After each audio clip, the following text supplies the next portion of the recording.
بھائی جن لوگوں کے گردے میں پتھری ہو چکی ہے نا، چاہے وہ چھوٹی پتھری ہو یا بڑی پتھری ہو، ڈاکٹروں کے پاس آپ جا چکے ہو، ڈاکٹر آپ کو آپریشن کا کہہ رہے ہیں، عاملوں کے پاس جا چکے ہو اور وہ عامل جو ہے نا آپ سے کہہ رہے ہیں اتنے پیسے دے دو، یہ کر دو، وہ کر دو، پیسے آپ کے ضائع ہو گئے، آپ کا کام نہیں ہوا، تو خدا کے واسطے ایک وظیفہ بتا رہا ہوں، آج تک جن لوگوں نے بھی کیا ہوا ہے نا، سارے لوگ کامیاب بھی ہوئے ہیں۔ 1 مہینے کے اندر جو ساری پتھری ہے نا، چاہے چھوٹی پتھری بڑی پتھری، سارے پتھری جو ہے پیشاب کے راستے سے نکلی ہوئی ہے۔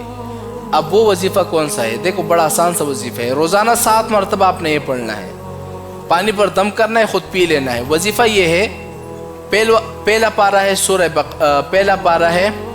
بقرہ ہے اور آیت نمبر 74ویں آیات ہے۔ آیت کون سا ہے؟ وَإِنَّ مِنْهَا لَمَا يَتَفَجَّرُ مِنْهُ الْأَنْهَارُ وَإِنَّ مِنْهَا لَمَا يَشَّقَّقُ فَيَخْرُجُ مِنْهُ الْمَاءُ وَإِنَّ مِنْهَا لَمَا يَهْبِطُ مِنْ خَشْيَةِ اللَّهِ وَمَا اللَّهُ بِغَافِلٍ عَمَّا تَعْمَلُونَ۔ اس آیت کو آپ نے 7 مرتبہ پڑھنا ہے اور پانی پر دم کر کے پی لینا ہے۔ انشاءاللہ 1 مہینے کے اندر آپ کے گردے کے اندر جتنی پتھری ہے ساری ختم ہو جائے گی۔